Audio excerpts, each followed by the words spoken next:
লক্ষ্মী পুজোর ভিডিওটা শেয়ার করতে তোমাদের সঙ্গে লেট হয়ে গেল, কারণ আমার সঙ্গে একটা বাজে ঘটনা ঘটেছিল। সেটা তোমাদের অন্য কোনো ভিডিওতে শেয়ার করব। প্রতি বছরই লক্ষ্মী পুজোয় উপোস থাকা হয়, কিন্তু এবার আর হলো না।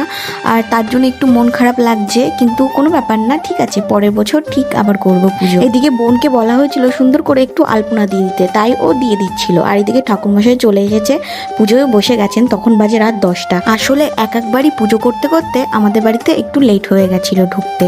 তো এদিকে উপরে পুজো হচ্ছে আর আমরা নিচে বাজি ফাটাচ্ছি। আর আমার এই রং মশাল বাজিগুলো ফাটাতে খুব ভালো লাগে। আর বাড়িতে লক্ষ্মী পুজো, কিন্তু খিচুড়ি হবে না সেটা কি কখনো হতে পারে? তো আমি বানিয়ে ফেললাম, সম্পূর্ণ একা হাতে খিচুড়িটা বানিয়ে ফেলেছি।